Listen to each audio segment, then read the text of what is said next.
Para di na mapanis, ano? Oo, parang napapanis na nga eh. Kanina pa, hindi pa nagagamit.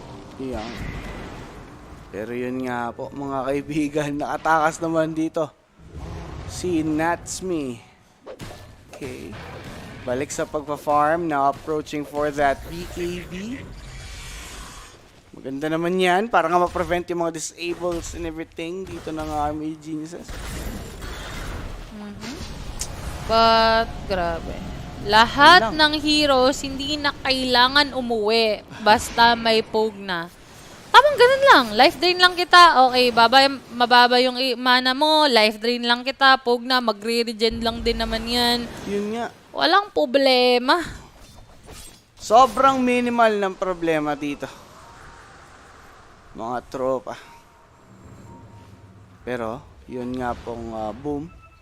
Tignan natin kung masasolusyon na naman nila yung problema nila. Diba? Very important. Tingnan natin. So, yung game na to naman talaga is kung nakakapag-farm yung Naga-Siren, nakakapag-farm na din naman yung MK. Siguro this is the time na mag-a-attempt ata yung AG na pumatay since meron na ding heart. Yung Naga-Siren, so ayan na. Hahanap na sila na madadali dito and parang mahuhuli ata nila si Mushi. Uncle mo, saan ka na? Okay, wala pa naman. Pero mga kaibigan, eto na lang. Si Silencer, yung kanilang pagbabatuan ng mga skills, nakakita ng better target. Numalapit. Eh, doon tayo. Well, Magnus, di pa din kasi nare-reveal yung sarili niya. Pero yun, mga kaibigan. Pero at least naman, no, na kahit support lang yun, eh may napala pa rin naman sila sa smoke nila. Oo. So, ano to, BKB? BKB na ba si Timbersaw? Uy, naku po na to me. Pwede, pero teka lang. Ano lang, nabit sa Nag-host illusion. command sa ilo. Kailangan nyo na magpake. Tawagay. Iwan nyo na yung ring. Naku po. At ito, Auto Roshan. Mga par. Free Rush. Free AGs for AG. At ayan na pala, BKB na si Timbersaw, BKB na din si Monkey King. At magiging problem to. Wala na masyadong damage yung si Japoy dito. And kahit sabihin natin, okay, there's an RP, there's a Wukong's Command, I think it's not enough. Lalo na may heart na si Naga-Siren.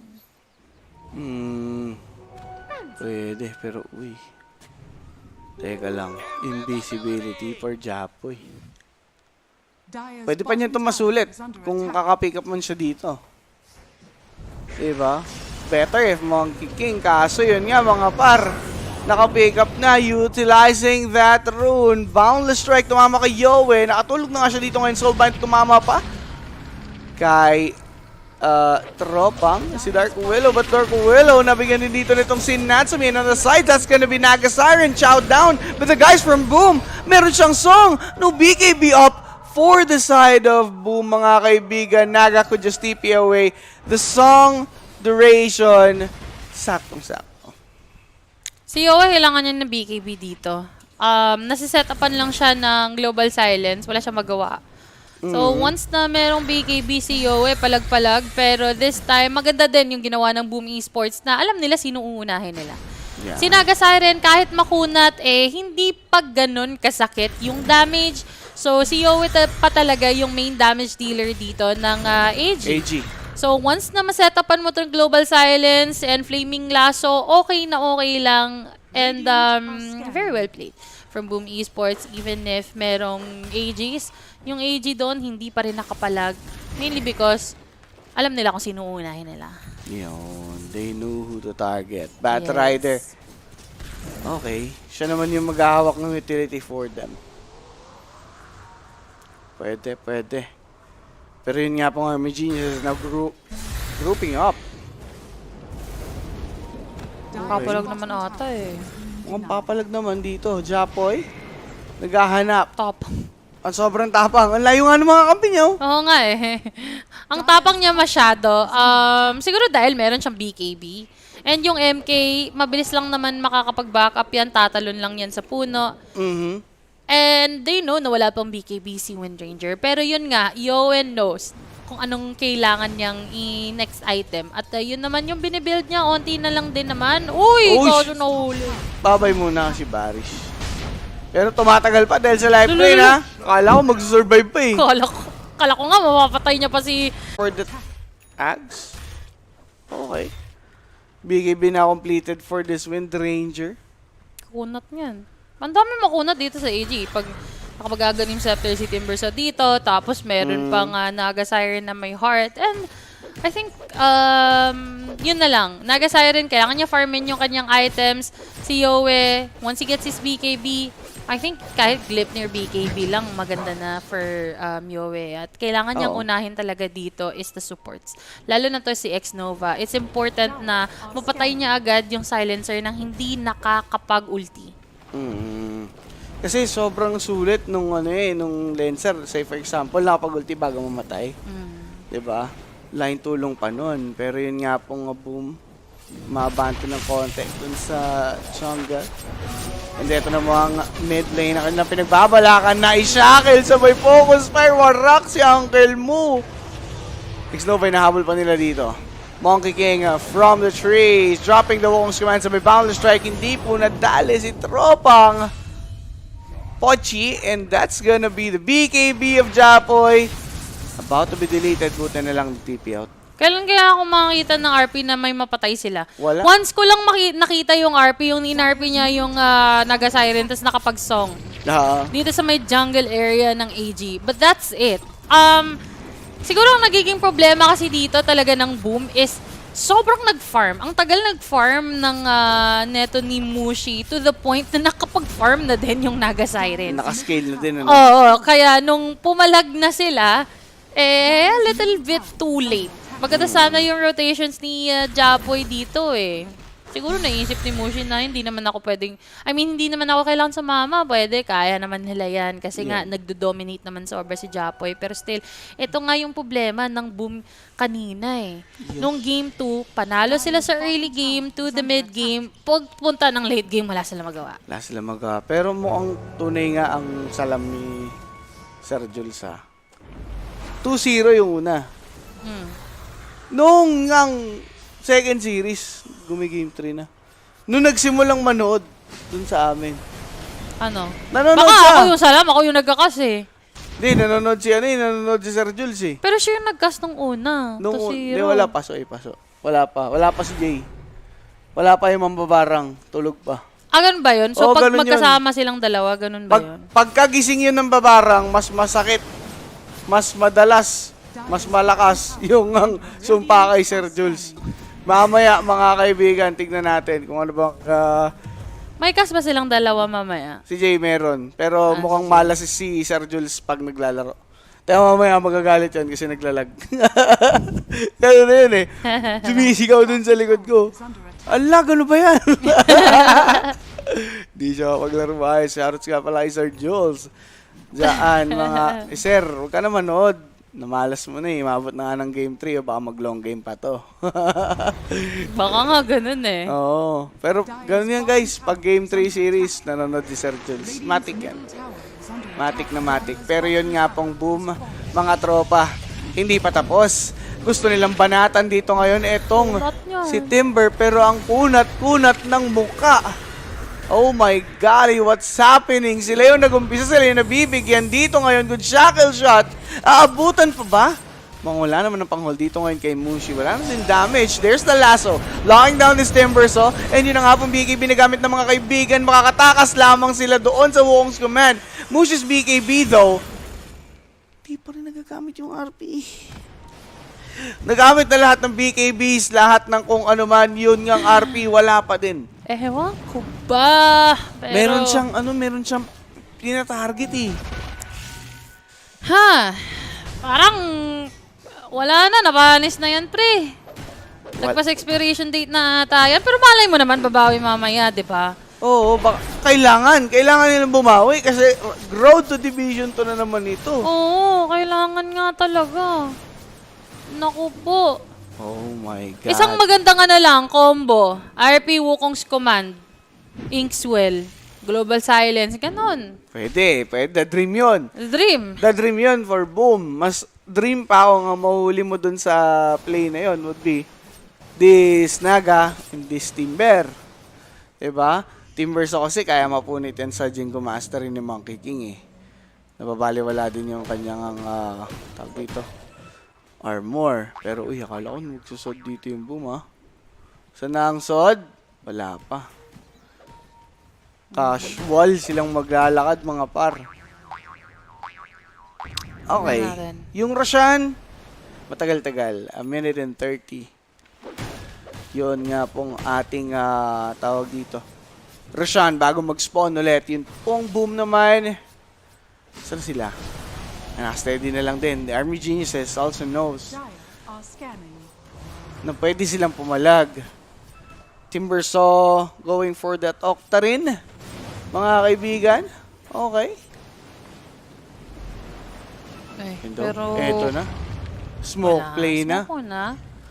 Up lahat sa side ng Boom Esports, but same goes for Army Geniuses. Ang tanong, may ma-RP na ba this time around? Or wala pa? Gandang dodge nito for Morphling if ever. Magandang RP lang, please. Gusto ko makakita, kahit isa lang. Magandang RP. Yan na nga. Alright. Walking casually, RP 4-3! Yowie! Grabe naman talaga mga kaibigan. Sulit na sulit. Para ka naka 3 points dahil Naga yung unang nabigyan. Pati dito yung Timbersaw gusto nilang kunin. Ang kaso, Junat si tropa. Monkey King naman, binibigyan naman lala nakapag-BKB. Nakapagbigay naman siya dito ng kanyang ngapong mischief. Pero hindi siya makakawala dito ngayon kay DP Mushi with the BKB TP out. I mean, Monkey King died dun sa attempt nila. Pero the moment na patayin niyo yung Naga, okay na kayo dun. Yung mga sumunod, bonus na lang. Ayun. At least naman, no, bumawi naman si Mushi. Dalawang diba? RP. Maganda. Maganda naman yung pinakita niya. But, that was still a win for Boom, yes. Pero for AG naman, kahit paano, at least nakapatay sila ng isang core. Ayan. Replay. Pak! Ayun o. Grabe naman yun. Gandang dukot ni uncle mo. Para talaga sila na-atres. Nangyari yung dream eh. RP, Wukong's Command, Global Silence. Yep. Yun yung nangyari dito. Pero yun nga lang talaga is medyo late na din nag-pop ng damage si Natsumi, ng BKB si Natsumi dito. And kahit kasi mag-BKB siya, merong focus fire damage. Aray ko, bes! Uncle mo! Pinapak dito ngayon yung normal attacks dito nitong si Wind Ranger. Pero yun na, nasunog siya ng buhay. Japoy with a kill. Yowie will fall. Ito naman po ngayon si Dark Willow inside the Shadow Realm. Mapapatay pa ni X-Nova. Ano ko po? Dieback yan. Ninakawan ng talino si tropa. Hasan na sa silencer. Gusto ko makita yung stocks. Makikita natin yan maya-maya. Pero kahit ganito yung items neto ni Naga Siren, once talaga ma-RP Wukong's Command, enough pa rin talaga yung damage netong Boom Esports. Lalo na si Natsumi. Kasi well-farmed din naman yung AMK eh.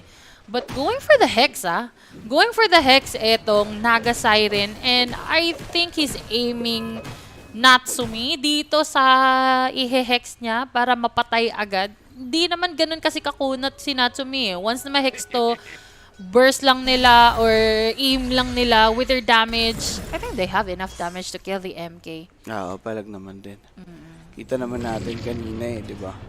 Pero, mga par, ganda na naging play na yun from Boom. They're now holding this lead to the point na kontrolado nila yung rush pit. It is uncontested as of the moment. Pero, pagkabuhay ni Wind Ranger, pwede silang lumaban. Looking at the position of Naga and Wind Ranger, nakakabuhay pa lang. Approaching sila dito ngayon sa taas. Alam nilang mabagal pa yung rush potential ng Boom. And inside that pit, Natsumi nandun pa. Timbersaw will try to join in. Naku po, less than 1/4 na lang buhay dito nitong Roshan. Kaso lang, yun na nga pong Lotus Orb binigay na. Then again, there's gonna be the Global Silence connecting for everyone's effort to fall from the hands of DB. Meron... teka lang. Song ba? Nagamit na? Wala pang song. Wala pang song. Cooldown pa din eh, no? Pero ito na. Ito na. Uy. Marpi para sa isa. Yung Aegis, hindi Aegis! pa nakukuha mga kaibigan. Naku po! Nadampot pa. Itong si Naga. Yari naman dito ngayon itong si Natsume and Army. Geniuses. Ginugulat ang mundo. Japoy warak dito. That's gonna be in your dream. Taking that kill. Leaving 2 supports. And itong si Uncle Moo sa side ng Boom. Army Geniuses, can they come back? Yun lang. Nakuha pa nitong Naga Siren. No need ng song. Kasi at least they still got the AGs. Okay na sana yung RP pero walang hero na makakakuha. Tingnan natin yung replay. Ayan, no? Di na lang. Alam ko may Bramble Maze kaya hindi nakalapit. Na-fear silang dalawa. Naku, yun. Bramble Maze and Terrorize. Grabe naman talaga si Wala Dark pang ano, no? Willow. Hindi. Si Kuya mo, Jokam. Si Japoy, yung dagger niya cooldown pa ata kaya hindi pa siya makatalon. Nandun lang siya sa likod eh. Diba? And wala, after that one, they're going straight to the tier 3, destroying set of racks on the top lane. Without this silencer, without Monkey King, it will be a hard challenge para sa Boom. Dumipensa. Hindi sila nagjo-joke. Parang may naalala ako na sabi nila, one of the best heroes neto ni Jokam is the Dark Willow. At napoprove talaga niya dito. Yeah.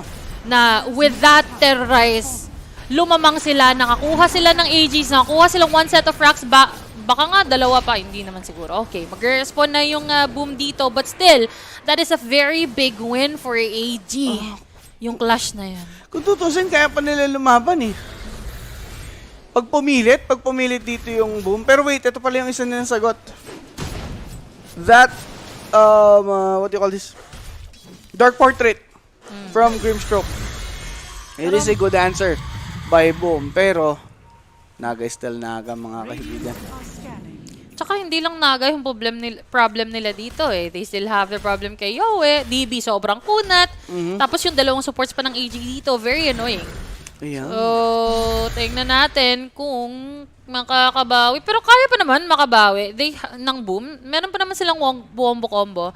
Dapat ulit nila gawin yung ginawa nila sa baba with that RP, Wukong's Command. Pero yung skills kasi nila parang ang tagal eh. Parang ang dami nilang big skills. RP, Wukong, Global Silence. Unlike AG, na itong si Wind Ranger, tamang focus fire, tapos antayin mag-cooldown, focus fire ulit, diba? They have the Naga Siren song, pero Yun lang. Yun lang ang pinaka-inihintay nila. okay lang eh. Yun lang, yun lang inaantay ng dito, AG dito eh. Ako po mga tropa, this could be the choking point. Not only for Boom, pati dito sa Army Geniuses. Pag natalo sila dito sa clash na to, pwedeng ito yung maging siya ng pagkapanalo ng Boom. Diba? Wala eh, make or break na tong next clash natin mga par. Pag namatay si, ba dito? MK, Magnus, gano'n. Uy, nakalingkin par! Nawala na yung laso. Patay dito ngayon itong si Silencer. Teka lang, nakapag-repol naman dito ngayon itong si Mushi. Natin niya na lang dito si Yowie sa may likuran. Then again, he does have the BKB. May global silence ba? Wala. Kasi walang buyback dito ngayon si Silencer to pop that one off. Aegis, nakuha naman na. Pero yun nga pong si DB ginugusto si Zephyr. Tinamaan ng lumilipad na palaso. Etong si Zephyr and that's gonna be Yowie taking that kill. Army Geniuses, they want the win.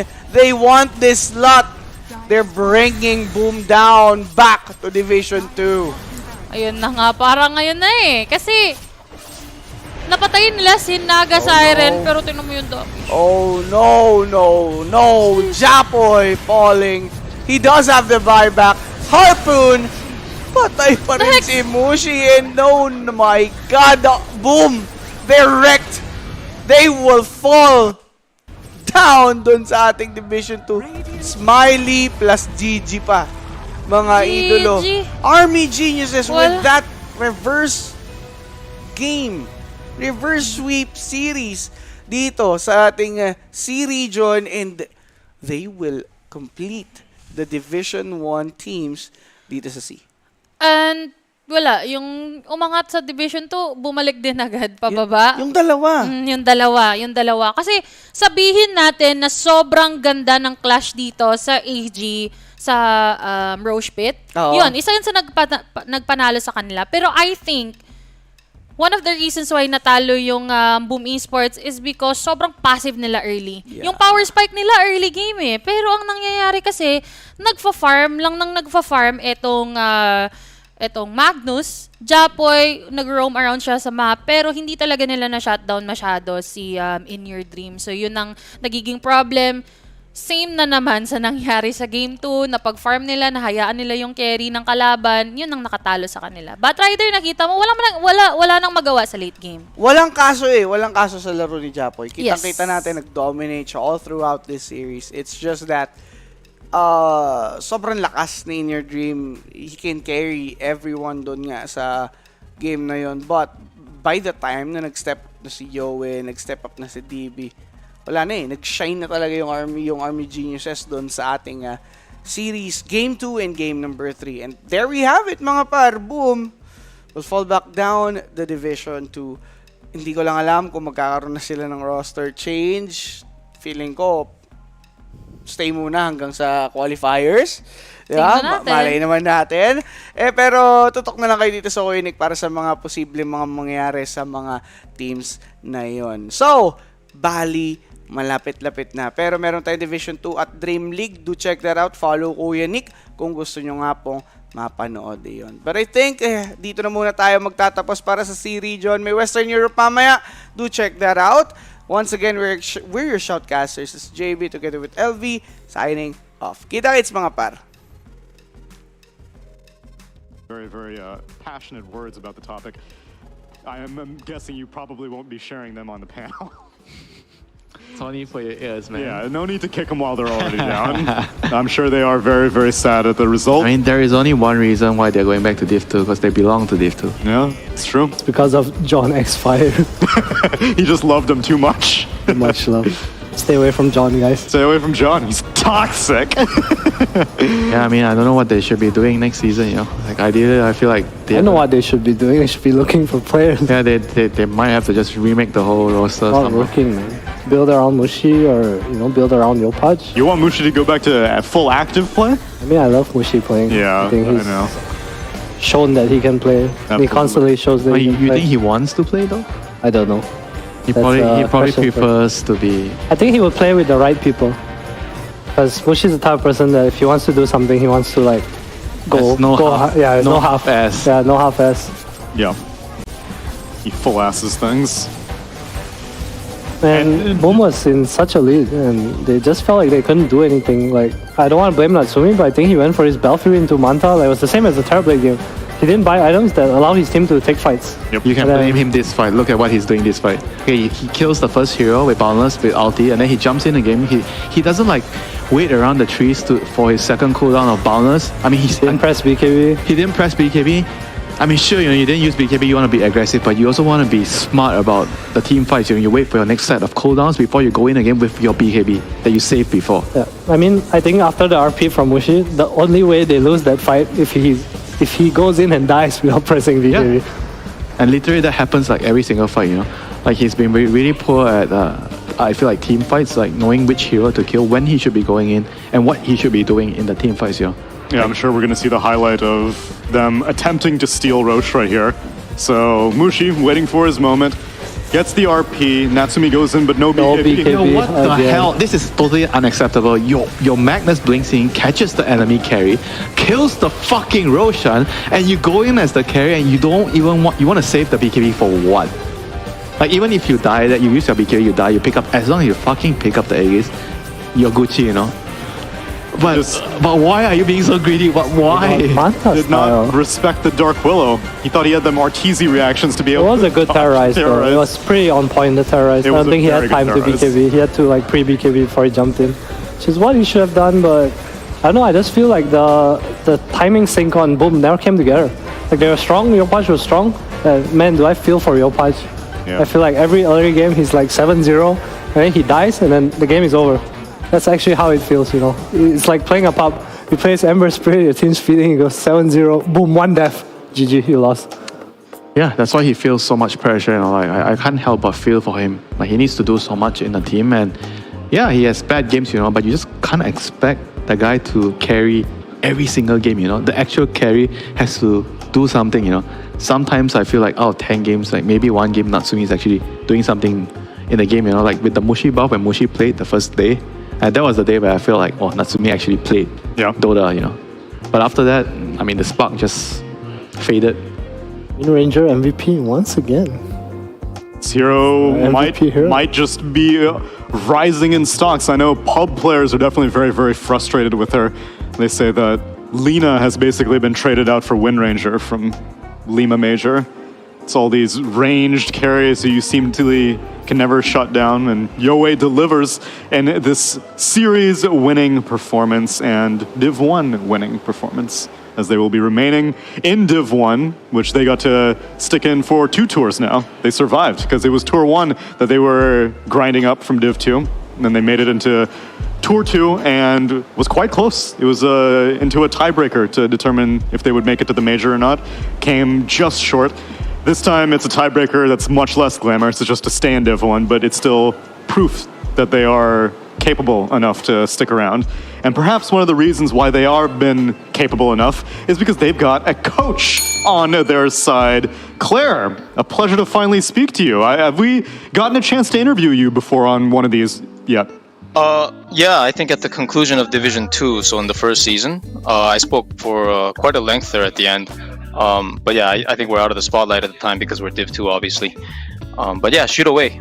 This is the last one again. It's going to be a long time before anything else in DPC capacity. So yeah, Riyadh Masters coming in with the majors. Should be a lot of fun Dota. But I'm guessing that your next officials are going to be TI regional qualifiers? I believe so. To be honest, we're kind of waiting on word from Valve or other organizers to see what's really out there. Because, I mean, I guess as we look at the schedule now, there's going to be like a huge lull, right? Like it's a very big empty space. Right. If you're not a team that's playing Dream League or competing for Riyadh. So yeah, I'm hoping that some TOs and Valve step in there, at least share some information regarding what could happen. Yeah, because I know you and your players are very, very hungry. You've exhibited that over the past 4 months. In your perspective, now that we haven't gotten a chance to speak to you in basically tours, what is your assessment of your team? What are you most proud of that they've been able to work on over these past 2 tours? I think the thing I'm most proud of is honestly just this series bounce back at the end. I know like we have some recency bias apply here, but I think anyone who's been following us, and shout out to the fans, the Indo fans as well, and supporters of AG. Just believe us that we are really trying to put in the work to turn this around. It hasn't been our most successful season. At the start of the season, I've been around the block for a long time. I've been on many different teams, and when you have a team that's kind of like rising up in like a rising star formation, when you hit a wall, which kind of was our wall last season when we lost the tiebreaker the final series against Execration for the major qualification, right? That's a ceiling that's put on you by somebody else, and there's a lot of teams that will kind of lose their breath of life and kind of start dying out from that point. So breaking through that wall is especially hard when everybody gets like a big reset and we're kind of behind starting with the patch already because we were kind of on an extended break. And I think we just found a slower footing in general compared to some of the other teams. So it's been honestly a very rough season overall. But I would say our bounce back here is something to be happy and proud about. But I think overall the season was kind of a failure, and we've got more than just so much work to do. I think realistically, a lot of teams are going to be thinking about a lot of different things, and we have to be kind of in the mix of thinking about everything from scratch. You set high standards, Claire, and it shows from your team's performance, and absolutely I agree that this is something that you guys should be proud of because this entire series has been cutthroat. I mean, this entire tour has been cutthroat. The fact that Talon can't even make it to the major, things are crazy this tour, but you guys have persevered. Adam, any questions for Clairvoyance? Yeah, I want to ask about the drafts actually. I feel like AG over this tour, you guys have played many different things and many different heroes. Is it, are you guys having trouble like finding the identity of AG again? Or is this like just an experimental phase for you guys? No, I think we're past the experiments. We can call it that in the sense that yeah, we are still trying to find our footing, of course. But it's like, okay, here's a stat, right? We played the Naga Siren into the Magnus again, in the last 3 games that we played this Naga against Magnus, which in my head is a favorable matchup for the Naga outside of the laning phase, we actually lost. But we come to this position, and I try to be usually resilient about my as well as my team's total knowledge. And we have In Your Dream. Kiki's a fantastic Naga player overall. We just haven't been able to execute and showcase that. So obviously we showcased it here in this final moment that it mattered. But we've been questioning a lot of our knowledge, and I've been questioning myself as well. Because as you said, Adam, we played a lot of different heroes this DPC tour, and believe me, we've basically lost with everything. So it kind of makes you question and go to the drawing board on a lot of things. On the quick follow-up on the aspect of you having your own opinions and taking your players' input into consideration, do you have like a ratio that you would say, like a percentage of, in any given draft, this percentage is your influence that you're like, guys, I think this is a good strategy, versus how much percent is your players saying like, I want to play this hero? Usually in all the series previous to this one is actually about 60-40, maybe 70-30. One thing that, if you guys recall, is like, the Morphling mid with the Phylactery. Yeah. Yoe actually doesn't play very much Morphling, and we tried it only one time, but it was a suggestion I had based on kind of experiencing it in pubs and playing it myself, and just an idea at the top of the patch. So yeah, it's stuff like that is, I have to kind of push it on the players, which might not always work. This series was 100-0. We're kind of in a do or die scenario, and I felt like I was kind of brought into this region to step up in these moments when leadership is lacking and confidence is lacking. So I kind of took over the draft in this series, and luckily my players were able to play. If you've noticed, in the last game, Yoe actually is a fantastic Wind Ranger player, but he's never played this Wind Ranger versus Bat Rider matchup, which is it should be kind of skewed towards Wind Ranger now due to the universal changes and all that. But when you don't have the experience, even though you're a fantastic player, you can get kind of caught with your pants down. He started with the first blood, and unfortunately got killed after, which is kind of like a rare occurrence, and I don't really expect that to happen very often. But he still brought us the game back and had some of the most amazing shackles that you'll see, right? And that's sometimes the trade-off you're gonna have to take. Yeah, he ended up being our MVP for that game. Winter, anything on your mind for Aaron? Yeah, hey, I just want to ask about your opinions on last season. You guys were pretty successful, and what was the key? And you said this season is pretty much a failure. And what do you think changed this season for the whole team?